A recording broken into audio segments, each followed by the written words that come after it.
Yeah, ready to go. Good afternoon, everyone. Welcome to the press conference for Australia. We're joined by Coach Ange Postecoglou and skipper Mark Milligan. So some housekeeping items. We have remote interpretation. The channels are channel 1 for English, 2 Russian, 3 French. When we do the Q&A, please raise your hand, and when you get the microphone, introduce yourself, who you work for, pose your query. Guys on the table, if we can just pause for translations and then fire away with the answers. So, first question, Ange, how's the team looking for tomorrow's game with Cameroon? Yeah, all good. Obviously, we've had a quick turnaround after the first game, and we haven't had a session yet. We'll obviously have our session this afternoon, but everyone's got through the first game well in terms of injury and available for selection. So I guess that's sort of the first thing. And apart from that, yeah, like I said, we're preparing, and last training session today, and be ready for tomorrow. And Mark, describe what it feels like to be captain of your country at a tournament like this. Yeah, it's a great honour. Obviously, to represent your nation first and foremost is extremely exciting, and to be able to captain this group of boys at such a major event is a great honour. Okay, let's take some questions from the floor. Just here. Здравствуйте, Максим Шичко, Советский спорт. Вопрос главному тренеру сборной Австралии. Много лет назад вы приезжали в нашу страну еще на молодежный чемпионат мира в составе сборной Австралии. Много ли воспоминаний у вас осталось с того турнира? Спасибо. How do you remember? What do you remember from that tournament? Yeah, it's a long time ago, 1985. Yeah, very different country back then, but it was a great experience. I was part of the Australian youth team. We actually played the old Soviet Union. They were in our group, so it was a great experience for a young man like myself to come a fair way away from Australia and experience a different country and a different culture. It was it's something I certainly remember. It was one of the more memorable trips I had, and it made an impression on me. But obviously, coming back now, it's a different country, that's for sure. And I still remember it was, quite a beautiful country back then in terms of the buildings and everything. Not that I was 18, I didn't pay that much attention, but something must have registered in my brain. And it was an enjoyable experience. For all Australian players, when you played for your national team, particularly at youth level back then, going to World Youth Cups, it was a major, a major deal, and as I said, it's one of my probably best memories as a player. Mark, are you okay with the translation? No, I missed it. Yeah, you just place it on. Yeah. Okay. Yeah. Thank you. Chris Saxony, German television ARD. Would you please tell me something about the role of Matthew Leckie for your team, and what do you expect from him? Thank you. Yeah, Matthew's he's one of the more experienced players in our side now. We've, I guess, from when I took over 4 years ago, he's probably become the most, along probably with Millsy and a couple of others, the most regular player in our team, and he's growing all the time. He's, he's he's becoming very consistent now at international level, and as I said, he's one of our experienced players now. So we have big expectations on him, and he had a good first game, very good first game for us, and he's been very good in the World Cup qualifiers, particularly the last few games where he scored a couple of goals for us as well. So he's developing all the time, and I know he's got a big transfer this year, and he's looking forward to a big year at Hertha, and I can see him improving even more as a player, because he just has the right type of mentality that he keeps wanting to get better, and both international and with his club, I think he'll have a big year this year. Okay, the chap here in the dark jersey, then his colleague to his left, and we'll go one back. Ben McKay, Australian Associated Press. And I appreciate you haven't had training yet, but have you been pleased with the response by the playing group just attitudinally since the loss? And can you give us a flavour of the personnel changes you might be making? Yeah, look, the players, I guess, like myself, were disappointed with the result of the first game, and particularly our performance in the first half. But they showed fantastic character and resilience in the second half to get back into the game, and we finished the game really strongly. And you've got to take that as a positive as well. And as always, we did our analysis. The players were very responsive to it, and I think they're looking forward to this game. In terms of personnel changes, like I said, we haven't had a session yet, so we'll have the session this afternoon. The nature of the tournament, with the games so close together, it doesn't make sense to just keep going in with the same 11. That's not going to work. So we'll make a couple of changes at least for tomorrow, but who they are and where they're going to be will just depend on how the players look at training today. And Kieran Pender from The Guardian. Having seen Cameroon's game against Chile, what do you think will be their main threats, and how will you adjust to that? Yeah, look, they're a good side, and obviously we just didn't watch them the last game. We've been tracking them since we had people at the African Nations Cup, following teams there, and so we've been tracking for a while, and we're well aware of what they can bring, and they showed even against Chile in moments that against a very good Chilean side that they can be very dangerous, particularly in transition, and that's stuff that we prepare the players for. But ultimately, it'll still come back down to the one lesson about the first game was that if anything, we probably needed to concentrate a bit more on ourselves and what we were trying to achieve, and not pay too much respect to the opposition, and that'll be our focus for this game, is to make sure that we impose ourselves on the game and hopefully get Cameroon worrying more about us. Okay, fellow in the blue top here, and then we'll go across to the left. Steve Wilson, News Corp, Australia. Before the group started, both teams would have seen this as the most winnable game of the three. Does that mean we're on for an open, offensive, attack-minded game, or with what's riding on it in terms of progression, is it going to be more patience? Is it going to be more important? Yeah, I'm not sure about that. I don't see any game as more winnable than any other one. I think if you start thinking in those terms, you may miss an opportunity along the way. We saw it. I think it is a tough group. All three opponents we have, as I said, are champions of their confederation. So they're here for a reason, and they're good sides. And I don't think the Cameroon game is going to be any easier, and we're certainly not going to approach it as any sort of easier game than the first one or the third one. And in terms of the style of the game that may develop, again, that's going to depend on which team gains the ascendancy. We know how we want the game to be played, and that's our objective, to get the game played on our terms. And from that perspective, that'll be our focus again.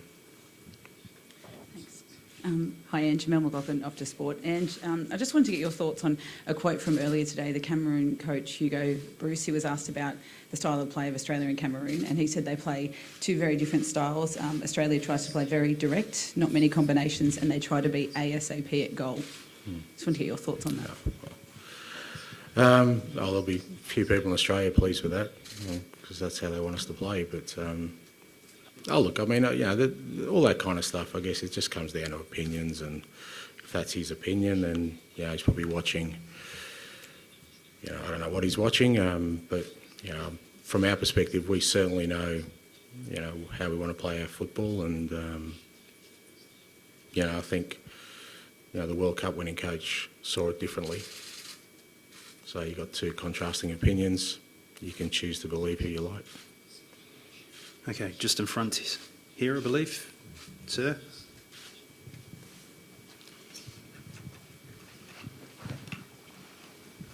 Я Даниил, газета «Деловой Петербург».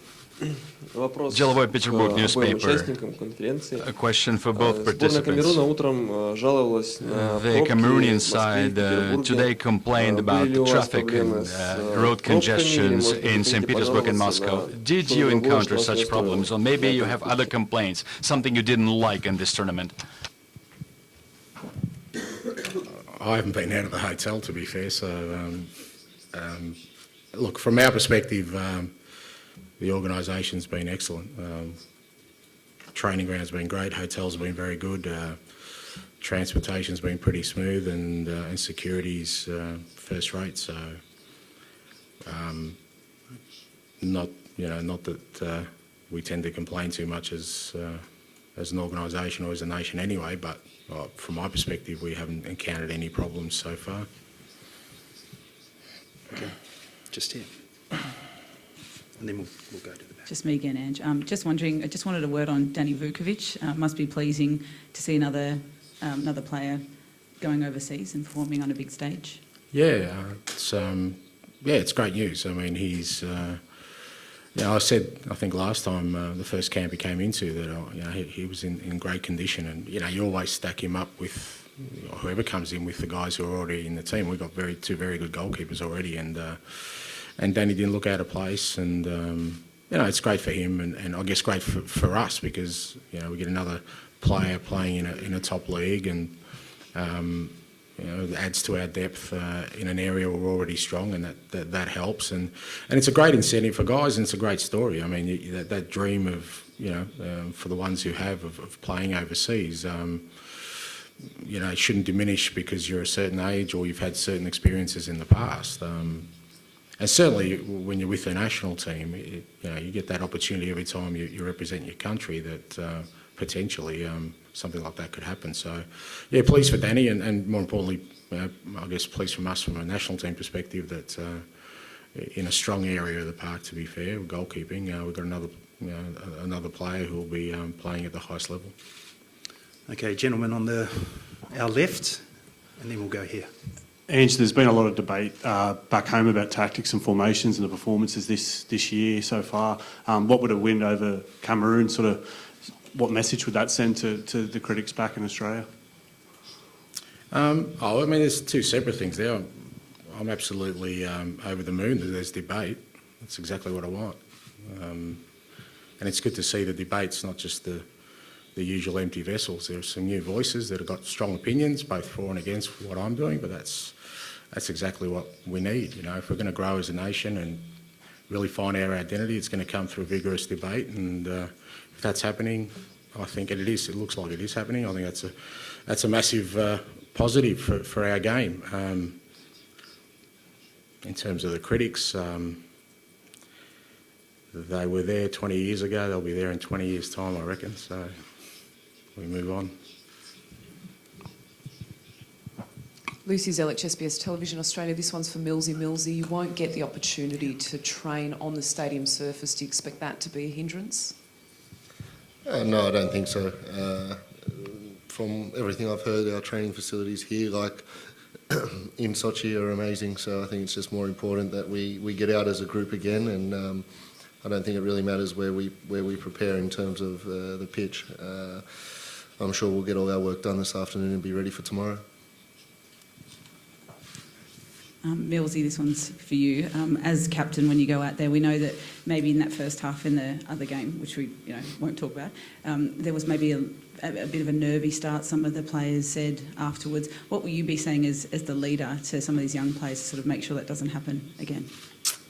I think we've had good discussions about it since the game, and I think leading into the game tomorrow will just be that we need to make sure that we're brave and we stick to exactly what we've looked at and what we've been working on leading into the match. So I think if we stay true to ourselves and our structure early on, then things will go a lot smoother.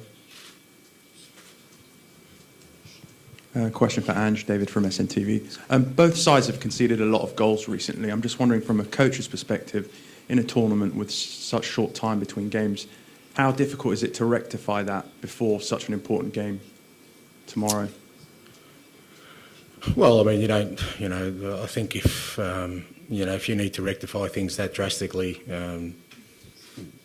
2 or 3 days, it's not going to make much of a difference. 2 weeks ain't going to make much of a difference. We've been working on, the way we want to play for quite a while now, and everything's natural progression. From our perspective, the goals we conceded in the first game, there was some structural issues there, and some of it was just, as I said earlier, maybe focusing too much a little bit on the opponents and rather than sticking to our game plan. And you analyse that and you give the information to the players. And to be fair, they adjusted themselves on the park during the game as well. Second half were a lot more solid, and they realise themselves the areas we need to adjust. But you kind of build these things over a course of time, particularly international level, where you have such limited time with your players anyway. You get pretty good at delivering messages in a short space of time, and it's normal. So, from our perspective, we'll make sure that we've given the players all the information they need for the opponent tomorrow. Okay, lavender shirt gentleman here, and then the person to his left. And Kieran from The Guardian again. Cameroon have had an extra day's rest. Do you adjust your approach at all to deal with that? And then can you speak to us more generally about how you deal with fitness and player rotation when you're playing 3 games and travelling 3,000 kilometres in 7 days? Yeah, I mean, the first part of the question, I guess, there's nothing we can do about it. They've got a day extra, and even if we delayed it a day, that's 11 day extra. We'll never get that back. So we've just got to adjust to that. In terms of the tournament, we kind of knew that leading into it that, as I said, with the games coming thick and fast, that we're going to need pretty much the whole squad ready to go. And it's why we used the Brazil game as an opportunity to get some game time into guys, because we didn't want to come into the tournament with sort of just 11 players having had 2 strong lead-up games. And I'm confident that the changes we make tomorrow, and like I said, we'll need to make at least a couple.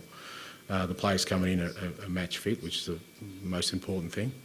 And I guess you look forward to the third game, and should we need to make changes there, I think we've got enough players within the group now who are ready to step up that we can make it. Just before you start, can we just allow a gap between question and answer for the interpreter to catch up? Away you go. And you've been implementing changes to the side from the moment that you took on this job with the national team. This is not something revolutionary, you introducing the back 3, and there's been so much vociferous debate about it. But from your perspective, how are the team coming along, and are you satisfied with how they're adapting to the style of play that you want them to adopt? Look, I think I said after before the first game, I'll never be satisfied, because I think every time we make some progress, I just look to challenge them again and see if we can get better. And the one thing I don't want is for us to get complacent. But look, the players, they've never have I noticed along the way that they've been reluctant to go to the next level that we need to go to, and whatever that took, they're willing participants. And you see that during games that they're trying to execute, and they're trying to play the kind of game we want, and the changes we make to formation, they're, as I said, they're willing to embrace and understand why we're doing it. We have conversations along the way as to why we do what we're doing, and there's a story to tell, and every time we make these adjustments, I make sure the players know why they're being made. And as I said, the debate around it's good. I think, like I said, if we're ever going to find our identity, and we need to, it's only going to come with people looking at how we're playing the game and seeing whether that's the right fit for us, and it's the right fit for us to become one of the strong nations in the world. Радио Петербург. Вопрос, наверное, не совсем о футболе. Формат турнира подразумевает переезды команд по разным городам принимающей страны, в том числе и для того, чтобы, наверное, гости смогли посмотреть какие-то интересные города, достопримечательности. Я так поняла, что вы еще ничего не успели увидеть в Петербурге. Вы сказали, что вы не вылезали из гостиницы. Может быть, в планах что-то есть, может, куда-то сходите, команда сходит съездить. I'd love to, but maybe after the tournament. No, look, we know that this tournament's a little bit of a test run for 12 months' time when the World Cup's here, and we want to qualify for the World Cup, obviously, and want to come here. And this is a good chance for us to get an idea of all those things: the travel, the country, the conditions, and. That's what we're using this as an exercise for, so that should we qualify and be here in 12 months' time, that we're well prepared. I think it's a great opportunity for us to do that. I think the players and the staff, for that matter, know what our objectives are here, and they're pretty much all football related.